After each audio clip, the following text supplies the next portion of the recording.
ரூபாய் கட்டிக்கிட்டு இருக்காவாரு. என்னத்தை சொல்ல சாமி.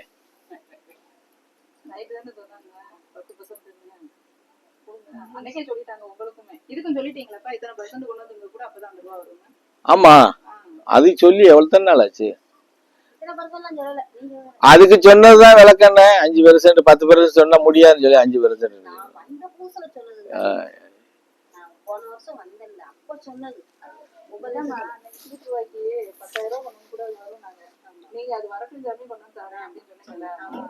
அப்ப அது நீ கொண்டாந்து கொடுக்க போறதும் இல்ல, அது வரப்போதும் இல்ல. அங்க வரு சாமினா நேத்து ஒரு விஷயம் தெளிவா சொன்னேன் தெரியுமா? இது சம்பந்தமா நேத்து நான் உபதேசம் கொடுக்கும்போது தெளிவா சொல்லியிருக்கேன் இல்லையா? நீ கஞ்சி குடிக்கலையோ 10% சொல்லி நீ சம்பாதிக்க, நீ 100 ரூபாய்க்கு கூட உழைச்சுக்கோ. அதுல இருந்து 10 ரூபா கொண்டாந்து நீ சேர்த்துக்கிட்டே இரு. 10 ரூபா கொண்டாந்து சேர்த்தீங்கன்னா அங்க உனக்கு 1000 ரூபாய் கிடைக்கும் மறுநாள்.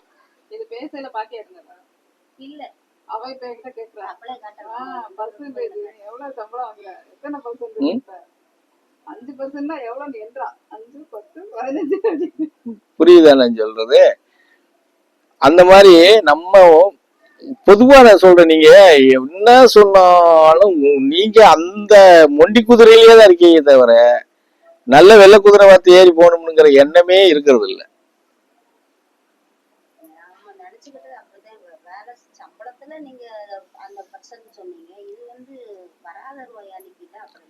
வராத ரூபா வரணும்னா கூட அதுக்குன்னு ஒரு இதை நம்ம போட்டாதானே வேலை செய்யும்.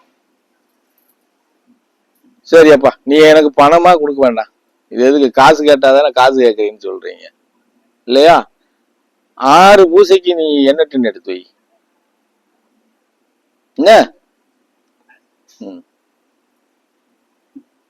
6 பூஜைக்கு என்ன டின், ஒரு டின் எடுத்து வை. 6 பூஜை முடியட்டும், அதுக்கப்புறம் நீ கேளு என்கிட்ட. என்ன சாமி?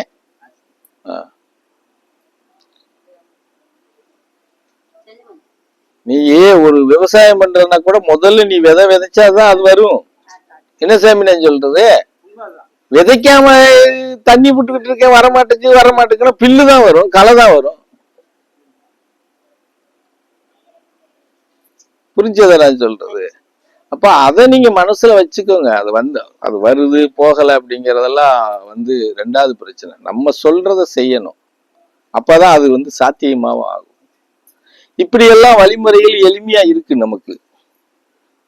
அந்த எளிமையான வழிமுறைகளை செஞ்சு நம்ம நன்மை பெறறதுக்கு நம்ம இவ்வளவு பலகீனம் அடையிறோம். இந்த அவெல்லாம் ஒரு தடவை ஒரு 1.5 வருஷம் இருக்கும் நினைக்கிறேன், எங்கேயோ போய் ஜாதகம் பார்த்தானா மகனுக்கு என்னமோ இருக்குன்னு சொன்னாங்களாம். ஒரு நாள் மகனை கூட்டிட்டு சுத்தி கற்பூரத்தை ஏத்தனா அதோட சரி விட்டுட்டான்.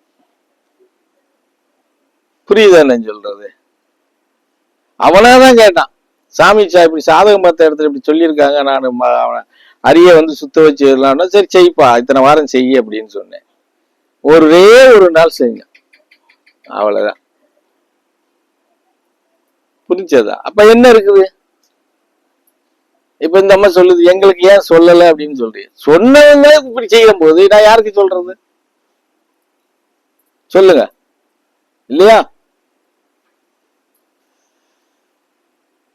இப்பவாது விக்கிரம் இருக்கு. விக்கிரகம் இல்லாம வெறும் அந்த விளக்கு மத்திரம் இருந்த காலத்திலேயே சத்திரப்பேட்டில இருந்து ஒரு 5-6 பேர் காலையில 108 வளம் போயெல்லாம் சாமி கும்பிட்டு எல்லாம் போயெல்லாம் நல்லா இருக்காங்க.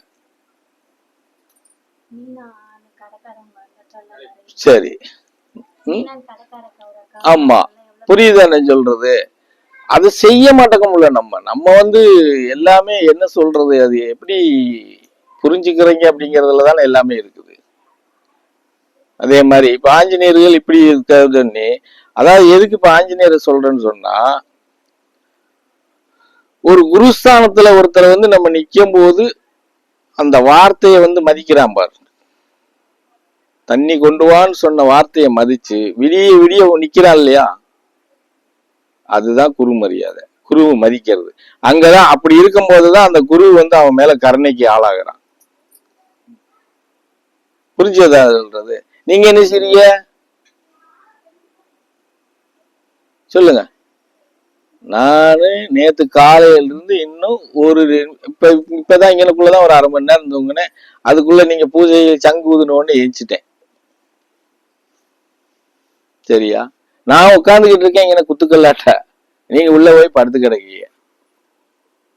அதுக்கு என்ன அர்த்தம் சொல்லுங்கப்பா? உங்களுக்கு இருக்கிற கஷ்டம், உங்களுக்கு இருக்கிற வலி, உங்களுக்கு இருக்கிற சோர்வு அப்ப எங்களுக்கு இருக்காதா? இருக்குமா இருக்காதா? நாங்க மொத்தம் எதுக்கு உட்காந்துக்கிட்டு இருக்கோம்? கொஞ்சமாவது அது மேல நமக்கு ஒரு எப்படி சொல்றது, மரியாதைன்னு சொல்றதா இல்ல என்ன எப்படி சொல்றதுன்னு எனக்கு தெரியல. இதெல்லாம் நான் கேட்டா வாங்க முடியும்? கேட்டு வாங்க முடியுமா? அவங்க அவங்க எண்ணத்துல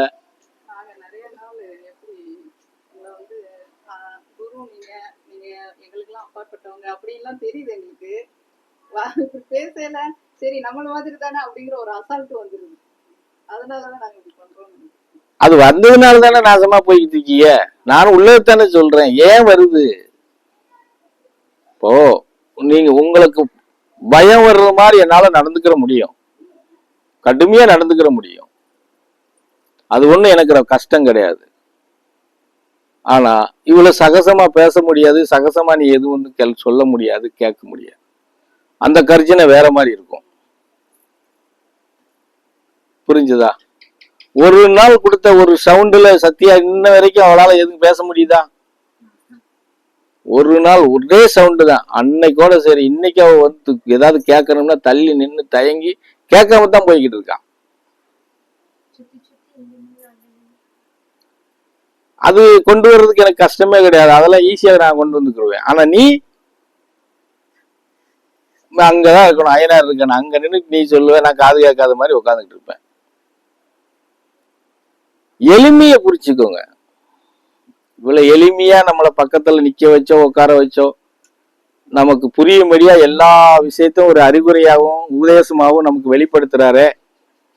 நாம எதுக்கு இவ்வளவு அலட்சியமா இருக்கிறோம், இவ்வளவு மெத்தனமா இருக்கிறோம் அப்படிங்கிற மாறுங்கன்னு தானே பல தடவை சொல்றேன், மாத்திக்கங்கன்னு தானே சொல்றேன்.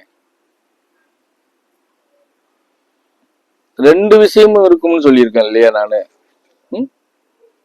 நீ எவ்வளவு மதிக்கிறியோ அதுக்கு தகுந்த மாதிரி உனக்கு நன்மை பிறக்கும். மதிக்காம அலட்சியப்படுத்திட்டு போனேன்னா அங்க தீமையும் வரும். அதுக்கு நீ இடம் கொடுத்துடுற இல்லையா, அதுவும் பின்னாடியே வந்துடும், சங்கடத்தை உருவாக்கிட்டு இருக்கும். மதியாத வீட்டுல மிதியாதங்கிறது மாதிரி இந்த நாயை சொன்ன வார்த்தையை கேட்க மாட்டேங்க, மதிக்க மாட்டேங்க, நாயை பட்டு அழுந்தி வரட்டும், அவ்வளவுதான் முடிஞ்சு போச்சு. நீ தனால தோலும் தொப்பட்டையும் ஆகிதான் பிற வந்து சேருவேன். புரியுதானே சொல்றது? அதை நீங்க எவ்வளவு சொன்னாலும் மாத்திக்கிறது மாதிரியே இல்லை.